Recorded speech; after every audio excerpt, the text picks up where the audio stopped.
Bonjour à tous et bienvenue dans ce nouvel épisode de Carnet de voyage. Aujourd'hui, je vous propose d'explorer ensemble la cathédrale Notre-Dame du Siège de Séville, plus souvent appelée la cathédrale de Séville. Saviez-vous qu'elle est la plus grande cathédrale gothique du monde et la troisième plus grande cathédrale de la chrétienté? Ou encore que son clocher, la Giralda, est en réalité un ancien minaret, symbole de la fusion unique entre les cultures musulmanes et chrétiennes. Que vous soyez passionné d'histoire, d'architecture ou simplement curieux, c'est donc la cathédrale de Séville que je vous propose de découvrir aujourd'hui. L'histoire de la cathédrale de Séville commence bien avant sa construction actuelle. À l'origine, une grande mosquée almohade se dressait à cet emplacement, construite au XIIe siècle. Mais après la Reconquista, c'est comme ça qu'on surnomme la période pendant laquelle les royaumes chrétiens reprennent le contrôle de la péninsule ibérique et donc aussi la prise de Séville par les chrétiens en 1248. La mosquée fut alors progressivement transformée en cathédrale. En 1401, les autorités de Séville décidèrent de construire un temple si grand qu'il marquerait à jamais l'histoire.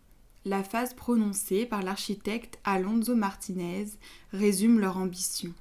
Construisons un temple si grand que ceux qui le verront terminé nous prendront pour des fous. Les travaux débutèrent alors en 1402 dans un style gothique, mais intégrèrent des éléments de la mosquée originale, comme la Giralda transformée en clocher. La cathédrale fut finalement consacrée en 1507, après plus d'un siècle de construction. Symbole de la puissance de Séville, devenue une grande cité commerçante après la Reconquista, elle incarne aussi la fusion des cultures.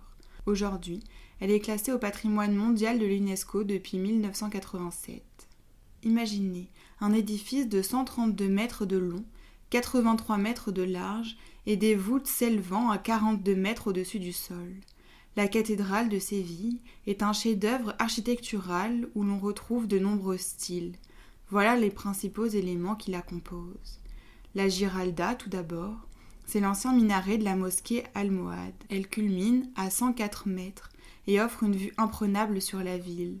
Sa base carrée et sa structure en briques sont typiques de l'architecture almohade, tandis que son sommet, ajouté à la Renaissance, abrite une statue symbolisant le triomphe de la foi chrétienne. Le Patio de los Naranjos, ancien san, ou cours des ablutions de la mosquée, il conserve des fontaines et des orangers rappelant le passé islamique du lieu. La nef centrale, avec ses 42 mètres de haut, est l'une des plus hautes d'Espagne. Elle abrite un retable gothique colossal de 45 panneaux sculptés, le plus grand du monde chrétien. Construite par Hermann Ruiz, elle abrite les tombes des rois Ferdinand III le Saint, Alphonse X le Sage et la reine Béatrice de Souabe, ainsi que le tombeau de Christophe Colomb. La cathédrale de Séville est entourée de nombreuses légendes et anecdotes. J'en ai sélectionné 4 qui, je l'espère, vous en apprendront un peu plus sur ce monument emblématique. Le crocodile suspendu. À la porte du Lézard, dans le Patio de los Naranjos, un crocodile est suspendu au plafond. Selon la légende, il s'agirait d'un cadeau du sultan d'Égypte au XIIIe siècle, symbole de la puissance et de l'exotisme. Aujourd'hui, il s'agit d'une réplique du XVIe siècle. Les rampes de la Giralda. Contrairement à la plupart des clochers, la Giralda ne possède pas d'escalier, mais 35 rampes avec une pente douce en spirale pour permettre aux chevaux de monter jusqu'en haut. Une tradition héritée de l'époque almohade où le muezzin montait à cheval pour appeler à la prière. L'épine de la couronne du Christ. La cathédrale abriterait l'une des épines de la couronne du Christ, une relique précieuse pour les fidèles qui attirent chaque année des milliers de pèlerins. Le tombeau de Christophe Colomb. La cathédrale abrite un monument funéraire imposant, dédié à Christophe Colomb.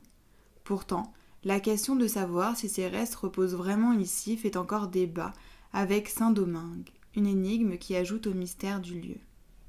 La cathédrale de Séville a inspiré de nombreuses œuvres d'art, de littérature et de musique. Elle apparaît dans des films, des documentaires et des romans historiques, souvent comme symbole de la fusion des cultures et de la grandeur de l'Andalousie. Au cinéma, elle a servi de décor à des scènes de films comme 1492, Christophe Colomb, où son architecture imposante incarne la puissance de l'Espagne médiévale. En littérature, Gustave Flaubert, dans ses carnets de voyage, a évoqué son atmosphère unique. La cathédrale est aussi un lieu de concert, notamment pendant le festival de la musique religieuse de Séville, où des œuvres classiques et sacrées résonnent sous ses voûtes. Aujourd'hui, la cathédrale de Séville est l'un des monuments les plus visités d'Espagne.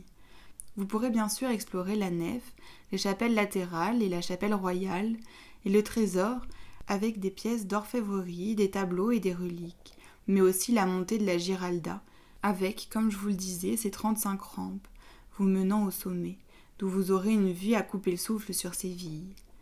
Le Paseo de los Naranjos, un havre de paix avec ses orangers et ses fontaines, idéal pour une pause avant ou après la visite. La cathédrale organise des messes quotidiennes et des concerts, notamment pendant les fêtes religieuses comme la Semana Santa. Comptez 2 à 3 heures pour la visite complète, montée de la Giralda incluse. Et n'hésitez pas à réserver vos billets à l'avance. La cathédrale de Séville est bien plus qu'un monument. C'est un livre d'histoire à ciel ouvert et un chef-d'œuvre architectural qui défie le temps. Entre ses murs, on ressent l'âme de l'Andalousie, entre foi, art et démesure. N'hésitez pas à aller la visiter par vous-même pour découvrir sa beauté et son mystère. À la prochaine pour un nouvel épisode de Carnet de voyage.